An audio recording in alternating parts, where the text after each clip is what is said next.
বাইঙ্গা হালা করছি মানে সর্দার খারাপ হ্যাঁ কথা কই আমাদের মানে মুসলমান না ঘুরে গেল যা কই ও খেলা করছে বাইঙ্গা হালাম আচ্ছা তাহলে উনি সর্দার আছে উনি মাথা টান্দা ঘুরে গেল কে সর্দার তো আমরা তো বাকি করলাম না এই একটা হাবল তোর তো কথা উত্তর দেনা কি কোন সাল সর্দার কোন সাল এই আইলাম দাঁড়িয়ে ধরে অফিসার কোন না নাই আমি থাকি না কইতা আমি বললাম না আমি থাকি কইতা সর্দার তুই ভাইস প্রেসিডেন্ট তোর এবারে ই নাই তোর গুম গাও না শালার ইয়া কি গো খালি এমনি একটা থাকে আগলা ওই যে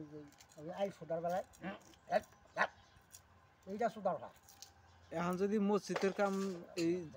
ভালো লাগে না অবৈধ হয়েছে করা হারে অবৈধ হয়েছে ওটা কোনো বই দিও না তাও যদি গাও যদি করে কোনো বাংবার চায় ওরা আমি আর ইয়ে ফেলে দিম খালি দিব কেসিং এ ফেলে দিম তো কেসিং মসজিদের অনুষ্ঠান বাংলা একটা সুদন আছে নাই একলা করছে তাও তো এখন না ঠিকই আছে ওরা কে অন্য কামছে ও বেড়া দিবার বাইরে দিবার ওটা বেড়া না দিলে মসজিদ ভাঙন যাবো না তাই সুবিধা টাইল বিশাল কোনো